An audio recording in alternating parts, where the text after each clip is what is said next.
want to introduce this? Welcome to our new show called Dead City. Come with me to hair and makeup. It's just one of the most amazing horror examples that I've ever seen. Oh, look, Negan's not going to hold anything back. Hey everyone, I'm Clark Wolf. Welcome to Show Me More, the ultimate behind-the-scenes look at your favorite AMC shows. Now, I gotta warn you, there are walkers ahead, spoilers, so if you're not caught up with Dead City, there are only 6 episodes. It's a quick binge. We'll wait for you. Get your together. All right, let's head to the city formerly known as New York for the newest installment in the Walking Dead universe, Dead City.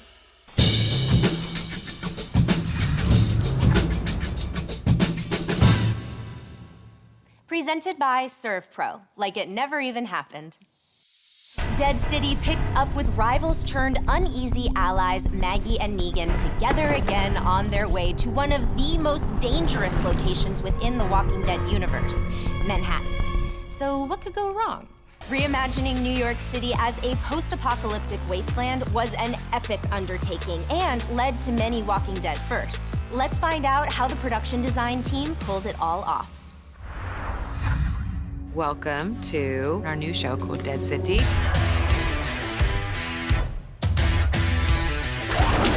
We're with Maggie and Negan, and we're in New York City, and it's such a new world for them. We've been so accustomed to seeing us in Georgia and in the woods of Georgia and everything. New York City as the backdrop for this, it provides different challenges that these characters haven't had to deal with before. When the apocalypse happened in New York, it's like people are coming up from the subways. They're falling from the skies. The environment, the location alone separates it from other shows in the Walking Dead universe and The Walking Dead itself. Kind of like fetishize what happens in a setting that suddenly is like this jungle gym that is deteriorating, that is falling apart. Manhattan was one of the epicenters. Military destroyed all the bridges and tunnels, hoping to contain it. Hoping to contain them. In figuring out what the city would look like after that military destruction, one of the first things I did was start researching 70s New York. In a way, 70s New York was kind of post-apocalyptic in its own way. The city was kind of crumbling and falling apart and coming apart at the seams. The idea of post-apocalyptic Manhattan skyline, to see it kind of dead, this dead city, is hard to imagine and see, but I think it's exciting to see that world and live in that world. What are you after? Because it's pretty obvious you ain't from around here. Shutting down streets in Manhattan to shoot is not an easy thing to do. Basing in New Jersey makes sense, and then we're shooting in Manhattan to augment that. Maggie and Negan's journey across the Hudson started in New Jersey. There's a boat, they get on, they travel off, and we pick them up in Manhattan. I always imagined that it was going to be that the fog parts to reveal the city, and they're about to go on an incredible, crazy, dark, interesting journey. We look up, they see the bridge has been blown apart, and they're taking in Manhattan for the first time. We've had some great locations in Newark. Patterson, New Jersey has been a great backdrop for us. We then take that, and visual effects then does a digital set extension, extending and putting the city in behind that. We have a number of vendors working on it. Some of the vendors are specialty vendors that are just rotoscoping and keying the foreground and the background so that the creative vendors can then put them back together. We have a whole sequence of our characters moving through the New York sewer system. They're on a journey, so we can't just use the same space over and over again. So I think in total we have 5 or 6 different sewer spaces. We do have a scene in a subway tunnel. That's very New York. I mean, New Yorkers take the trains everywhere. You think that may be a place to, escape or get away, but that was like one of the first places where everyone went, and bodies piled up down there. So the government blows up the tunnel so you can't get out that way, and it just turns into this hellhole of walkers. Oh, come on, lady, don't make us chase you. One of the things that was so scary about putting our characters into New York City is you have potential dangers coming in from up above, from below, around corners. There is zip lines, which is super cool to get from building to building. A lot of life happens in the high rises of these buildings because that's generally you keep the walkers on the street. So this is a more vertical form of transportation to traverse the city without, having to be on the ground. I got to do the zip line once myself, and as we learned in the story, Maggie's not incredibly comfortable with heights. So, but Lauren isn't either. Lauren learned, so. It's cool, except for, I'm not a big fan of the harness. You know what I'm saying? I talked about 20 octaves higher for a week. Otherwise, it was awesome. Ever since the announcement about this new Walking Dead spinoff was made, fans have been wondering why Maggie and Negan are on this mission together. I mean, they do have a very complicated history that's bonded them forever. Bucket loads of hate and distrust would do that. What you did, you don't ever put something like that to bed. Who better than Jeffrey Dean Morgan and Lauren Cohan to deconstruct their characters' deeply complicated relationship?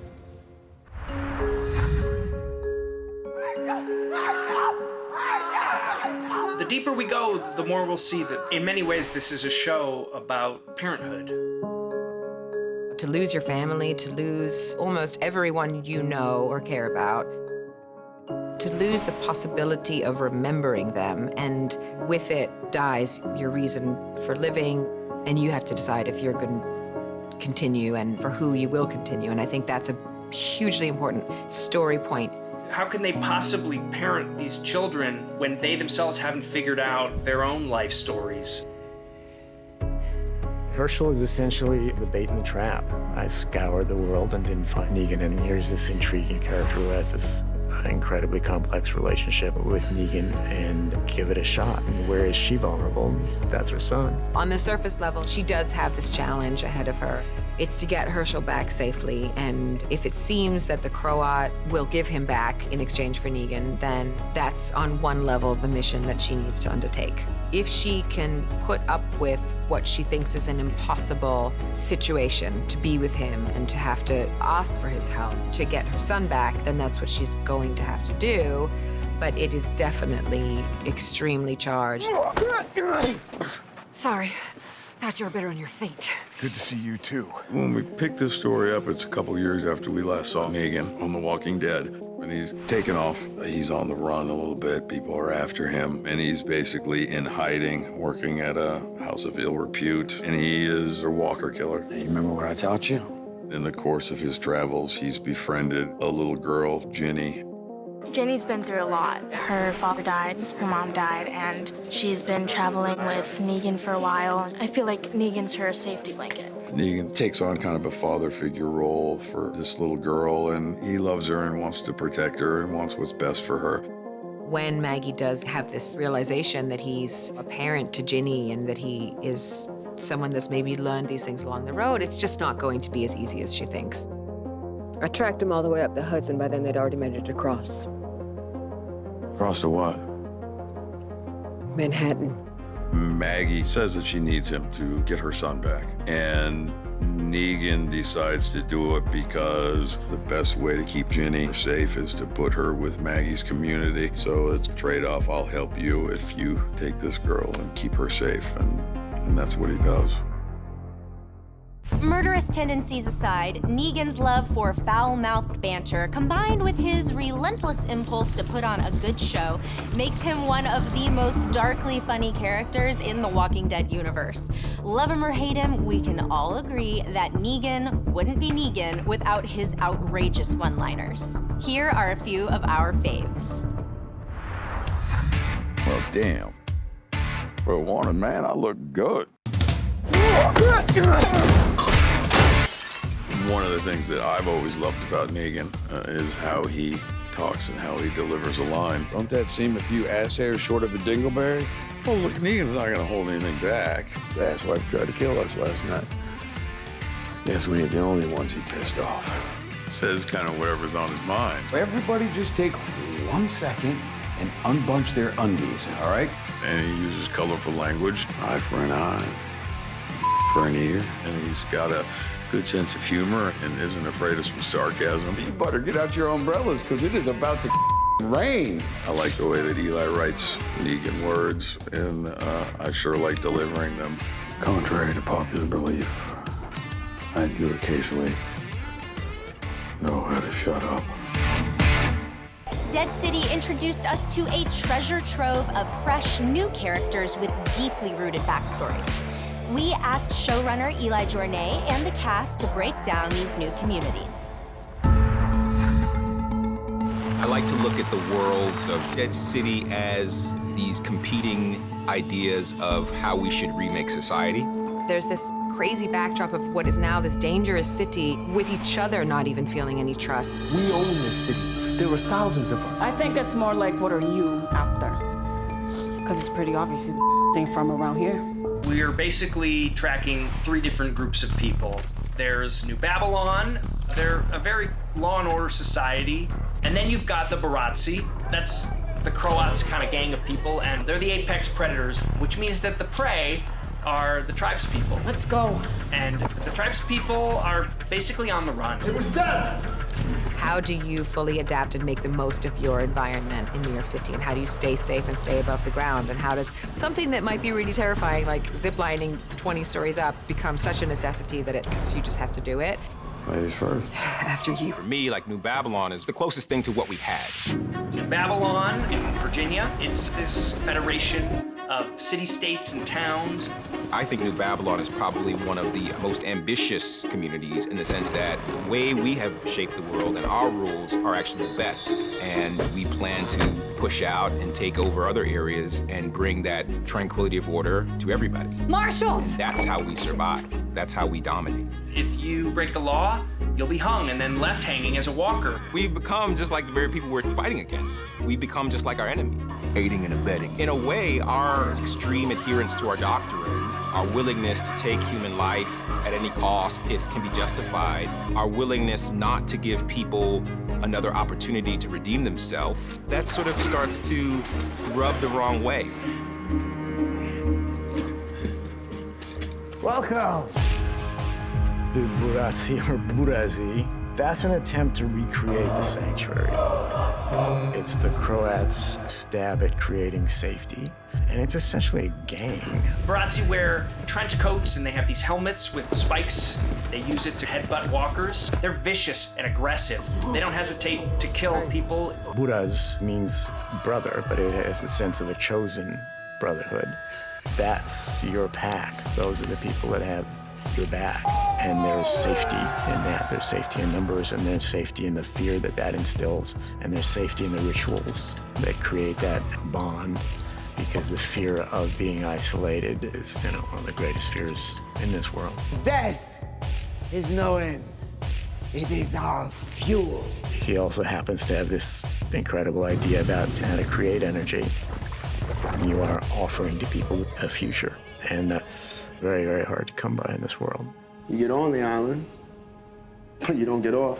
Tribes people have been whittled down now to, about a dozen. Those Baratzi back there, the psycho they work for, he makes sure of that. They seem like they're kind of a warm bunch. They get along and they care about each other, but they're also very suspicious and paranoid when it comes to outsiders. The tribes people are tough New Yorkers who didn't let the zombies get to them. How long you guys been at this? We ain't tourists, that's for sure. These are like the real people. You want to get close to people. You want to have people who you can trust and be around and help you survive. We really do honor when we lose somebody. We come together and we honor them because we can't let the humanity of that go completely. We don't care who you are. We don't care where you're from. As long as you're a good person, as long as you're real, as long as you're authentic. You have to make it safe somehow. But we actually honor that. You do whatever it takes.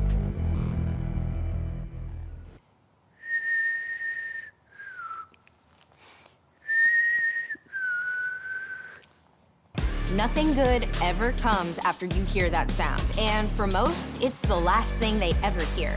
The last thing I heard before I met you.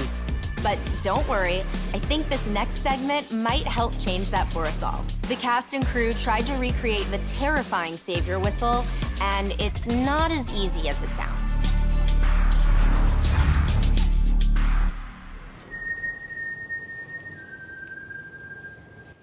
Did you hear that? You know how to do the whistle. They know how to do the whistle. That was better. Save your whistle. Not the best whistler. Somewhere along the line, I've lost my ability to whistle. I can't whistle right now. I've just got dry mouth. Water!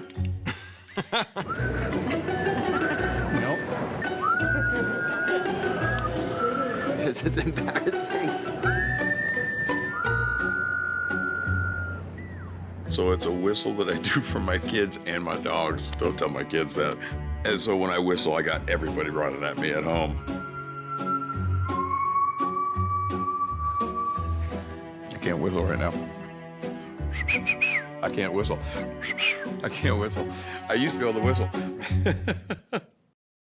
Now, this season's villain, the CROAT, and his crew, the Barazzi, gave Negan and the Saviors a run for their money. But I guess the CROAT did learn from the best, being Negan's former unlikely protege and all. Amazing, isn't it? Breaking it all down alongside his co-stars is Željko Ivanek, the CROAT himself.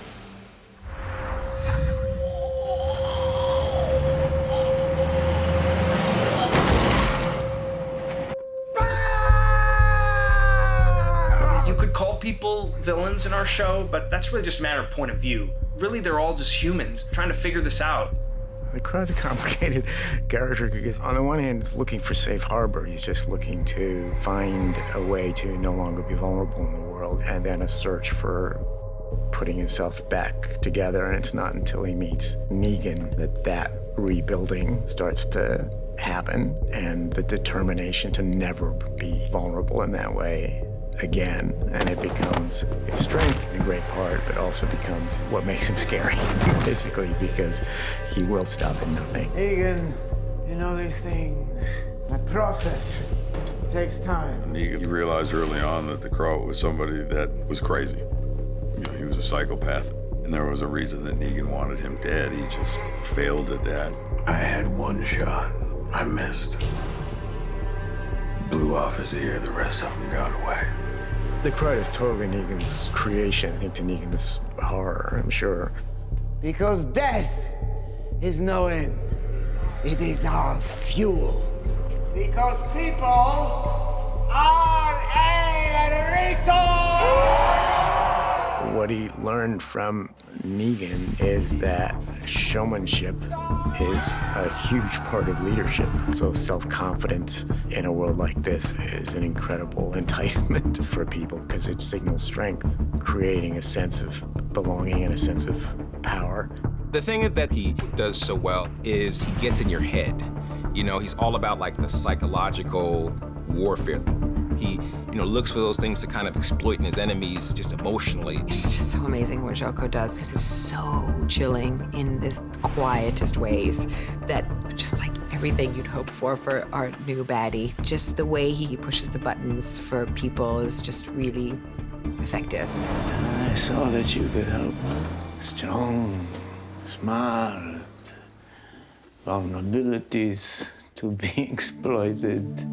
Maggie's relationship to the CROAT, I think, is pretty much what people would probably expect is you kidnapped my child and you put me in an impossible situation and I'm gonna kill you.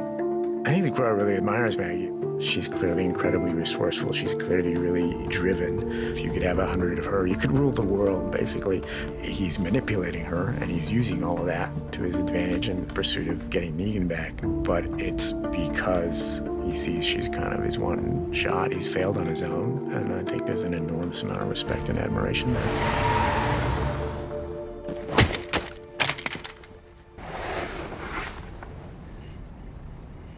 Don't worry. It's safe now. The relationship between the CROAT and Armstrong is menacing, just antagonistic.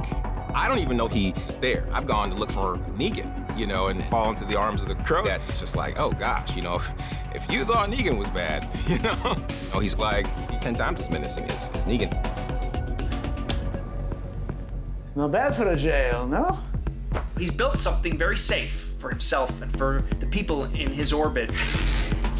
And Armstrong wants none of it. So, okay, then the next tactic is I'll scare the bejesus out of you.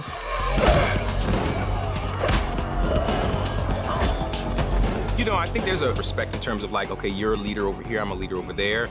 But I know that he will do anything to get his way, and he keeps me on my toes, and I have to really work very hard to survive in the presence of his terror. Negan! My brother! The goal is just to bring Negan back into the orbit on the assumption that Negan will become the old Negan. What we know that the CROAT doesn't yet know is that Negan has changed. He's gone through a lot of big transformation over the course of the last seasons of The Walking Dead and in the intervening years, and even over the course of this show so far. I think it'll take a while for him to fully realize that, and then the question is like, okay, now what?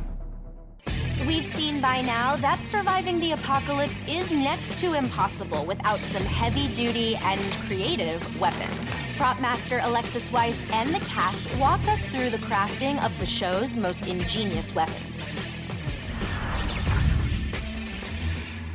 No! You know what? I've been sharpening this pigeon bone all afternoon, and I want to gouge your jugular out. But you see, I'm not gonna do that.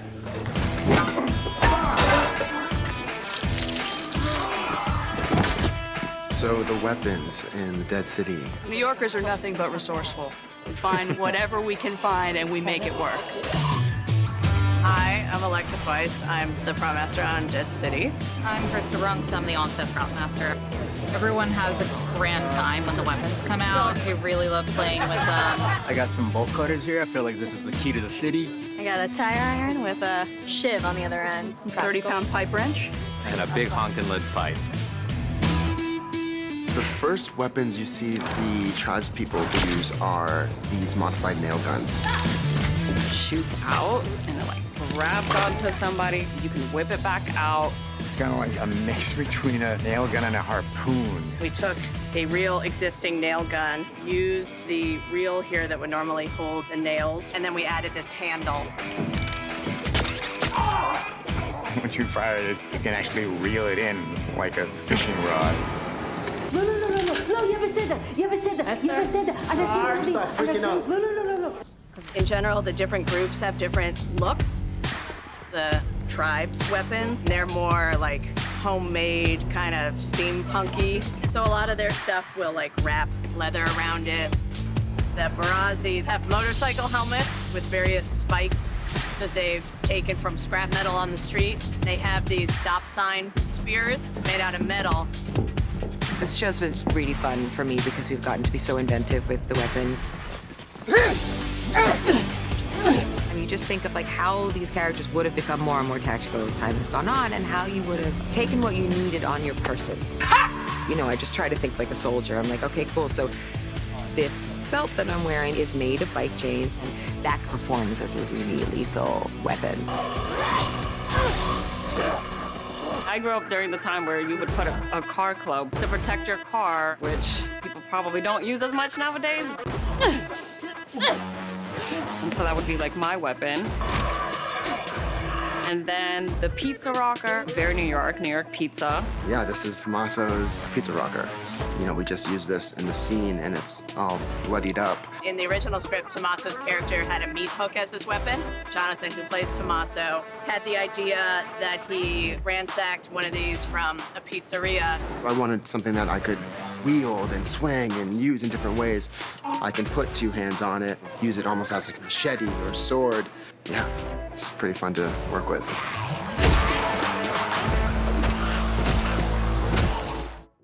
The creators of Dead City didn't pull any punches when it came to the fight scenes, and it's only fitting that some of the biggest battles went down at an iconic New York arena. Now, entering the octagon, Armstrong versus Walkers!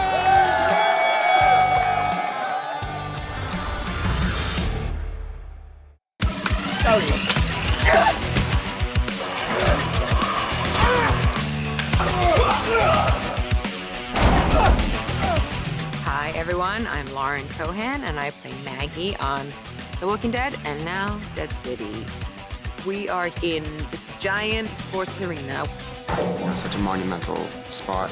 If someone's watching the show, they're gonna be like, oh my God, that's where they end up? There's just an incredible energy to a space like that. It's the height, it's all those seats. You all think of it as like a sports arena and rock concerts. And it just feels like all of that is still in the background all the time and it reverberates. So much of the fun of this show is taking these iconic locations that are recognizable to us really in only one way. Like, oh, that's the spot where you see a concert. Instead, it's this strange, creepy, bizarre encampment. We wanted to create sort of a village that would be just the oddest village you ever walked into. We've all been to a concert, we've all been to a sporting event, and you can imagine the thousands of people that are in there. And now imagine all those thousands of people are dead, and they're all coming for you. Follow me!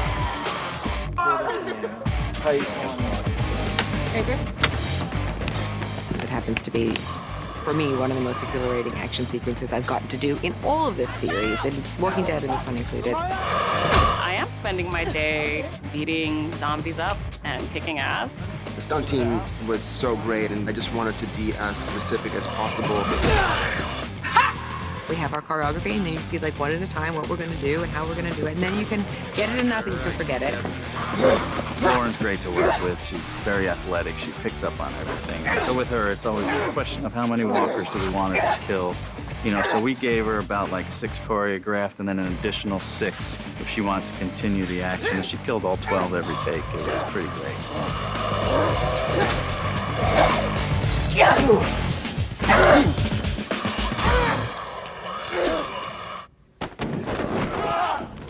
Cut! Oh, another whole show. Yeah, today we have Negan versus the CROAT at the top of the actual arena, 300 feet down, and you're dead if you fall off. The logistics of hanging people and all that was a little bit much, so we decided to build part of the set here practical, and we will go there so that we get the depth and the scope of the whole arena below us. I'm thinking Stunts is gonna do like the whole thing, and they're just gonna, they're gonna put me in the close up, and boom, we'll be good. It's like, no, you're doing a lot of this. It was a lot of jumping, a lot of hanging, a lot of pulling myself up. And then they put this prosthetic on my leg, filled it with blood, and then like put tubes up my legs. They could like pump blood out. I have a team of riggers, and they prepped this and worked with a stunt double and practiced throwing him over the edge until we dialed in what we like. You get a good blend of stunt double flying through the air, the actor landing on the railing, and you get to complete the scene. Keep everybody safe. Let's get the shot. Let's all go home happy at the end of the day and make a good TV show.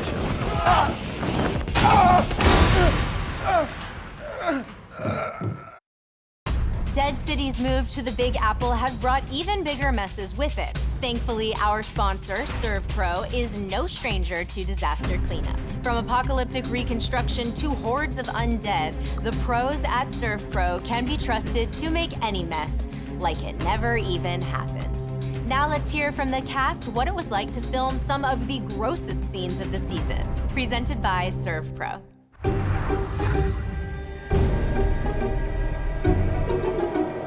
Every single department is there to make it as gory and as visceral and as stimulating and as scary, and we're just there in the muck in this like disgusting beach of goopy zombies. How could you be happier? The dead bodies into methane gas was kind of one of the most shocking things when I read the script, and pretty creepy to look at it when we shot it. I don't know whether they get high off it or get sick off of it, but it creates just this incredible mass euphoria.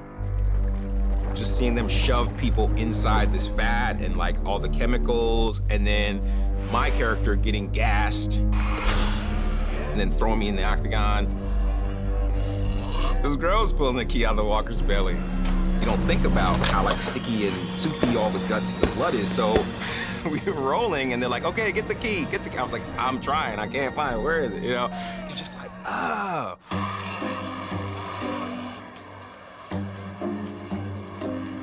You want the audience to feel the cockroaches on them. Like, Tell me about when you read the script on a cockroach falling in your mouth. Yeah, that was it's a cockroach in the mouth. I didn't like it at all. I might have made some phone calls and tried to get out of the series when I read that script. I was like, I'm not putting a cockroach in my mouth. Nope. They're not that bad. It's kind of crunchy. It's like a grasshopper, which I eat all the time too. I love that The Walking Dead is building up a younger generation of complex characters like Ginny, played by Mahina Napoleon.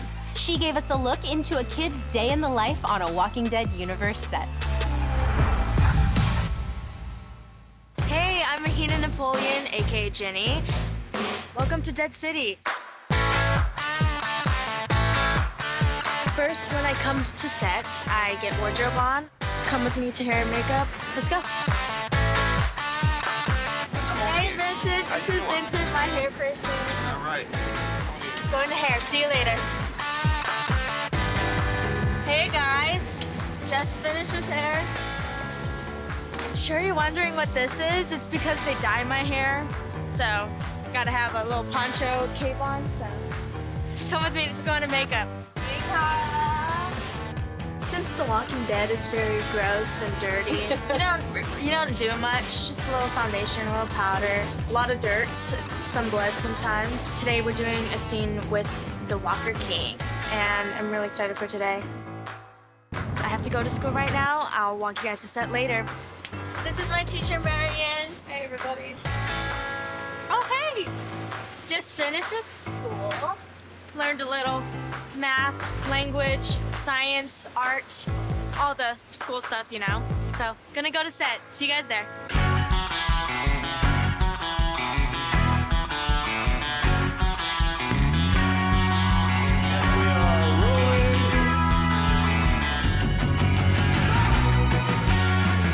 We just wrapped the day. As you can see, we do a lot of takes. Climbing up that hill of bodies multiple times. Walking on those walker bodies was a little weird because you can get off balance because they're all in different heights. And when we were rehearsing, my foot got stuck.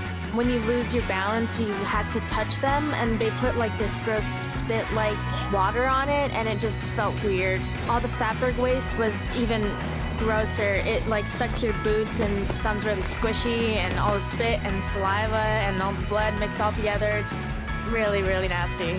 But thank you so much for watching. I'll hope to see you guys soon. Bye!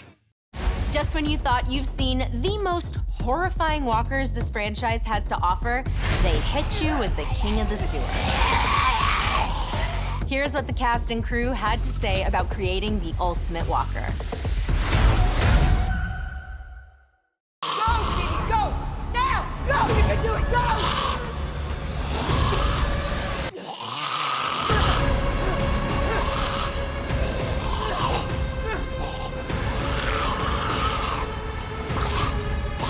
Maggie's being faced with the most gruesome monster that I think actually maybe the most gruesome monster we've ever had in the Walking Dead universe. And it's fantastic. And it's so gross. It looks so cool. To have read it and to know what it could have been, and then for it to be that, and then even more. It was incredible.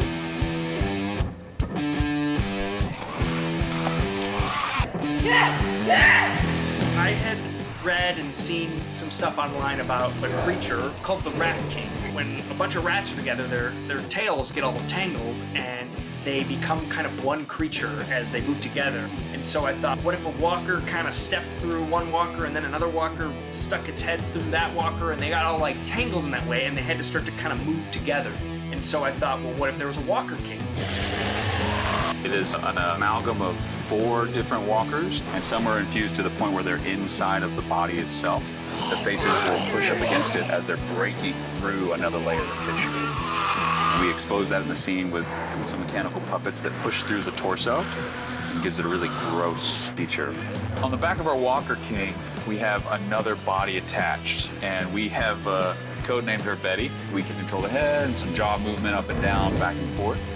We have rod puppets so that we can animate all of the arms simultaneously. These additional arms wrapping around the side gives us that crab-like feel, especially as it stands up and rears all the arms up. I've been wearing green all day, as have my other 3 puppeteers. We can be in the shot, but then they'll paint us out, so the last thing you see are just these arms going chaotically around our cast member. What visual effects is really doing is cleaning up the puppeteers and augmenting the motion and the look of the footage. It involves someone in a costume, there's cabling, they needed a space that was big enough. It was important to collaborate with the K&B team and stunts and lighting to figure out how all of that worked. Greg and Addison and the whole K&B team have always taken these things to the most artful and really, actually, I just have to say, beautiful place. But the stuff that we had this week is some of the most beautiful articulation of the dead that I've ever witnessed. We can always go slimier and bloodier and wetter. It's definitely a new thing for the franchise, a new creature. It's just one of the most amazing horror examples that I've ever seen.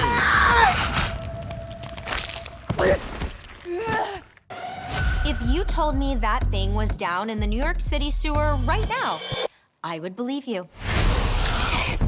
We all knew it would come to this. There's just too much bad and spilled blood. Jeffrey Dean Morgan and Lauren Cohan talk about the showdown between Negan and Maggie after she sells him out to the CROAT.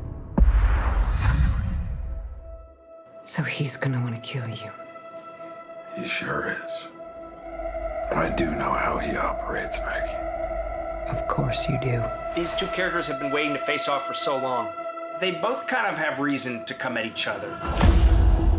One of the most fun things that I've done on this show and as an actor was the fight sequence that we just got to do.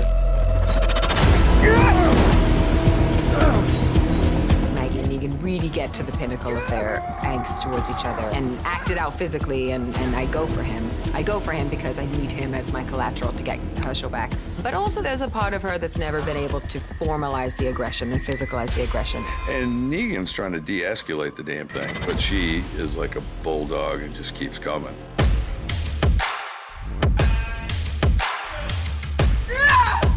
Jeff and I have had the most amazing week. One of the things that we got to do was tightrope walk across these beams that are legitimately narrow and terrifying and intimidating. Another day at the office.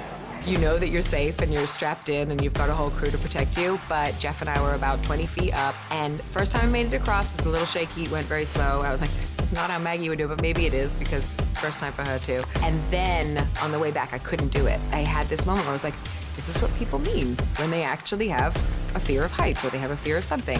And in the end, I did do it because I just thought there's way too many people watching me for me to be scared and to let this overcome me. This whole series has been physical. Let's take a minute to appreciate that I am 56 years old and doing a show that is meant to be like a 25, 30-year-old. I've never been more sore in my entire life as a human being. But Maggie, we don't have to do this. In the scene, I wanted to like go for him in a certain way, and then it was necessary for me to come with my knife in a different direction. But I had been just like in between times practicing flipping my knife. When nobody was watching, I could like 20 times flip the knife and it was super smooth. And then as soon as I said to anybody, look, I can do this 20 times in a row, I'd drop the knife.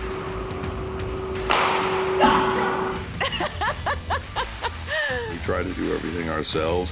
It's just that stunts make everything look like, you know, the Matrix and super cool, whereas I just fall down and cry.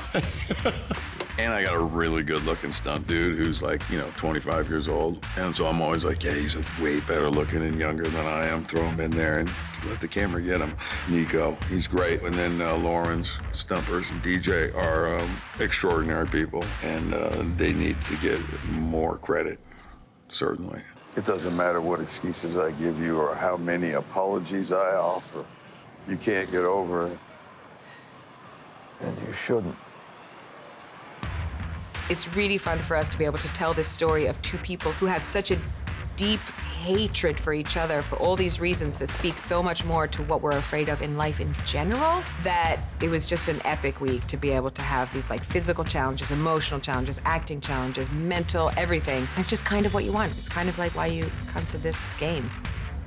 This first season of Dead City left us with one hell of a cliffhanger and so many loose ends. From the Barotsi holding Negan captive for their own schemes and having their hooks in Herschel, and they can always go back for more, to the New Babylonians setting their sights on Manhattan. I want you to tell me all about the methane. It's so amazing how these characters make us want to follow them wherever they go. That's why the Walking Dead universe keeps getting bigger and bigger. We get to catch up with some Walking Dead faves like Daryl Dixon as we follow his journey in Paris. My name's Daryl Dixon. I went out looking for something, and all I found was trouble. It's a complete reset of a story with this character that I've been playing for 13 years, and it feels so fresh to me. It's epic in scale. There's some very heartbreaking moments. That's all in the storytelling and the acting and the writing. Daryl, I don't think he would have ever imagined any of this. If I don't make it back, I want him to know I tried. Hell, I'm still trying. Thanks for watching Show Me More. You can catch up on the entire season of Dead City and the rest of the Walking Dead universe on AMC+, the AMC site and apps, and on demand. Until next time, I'm Clark Wolf.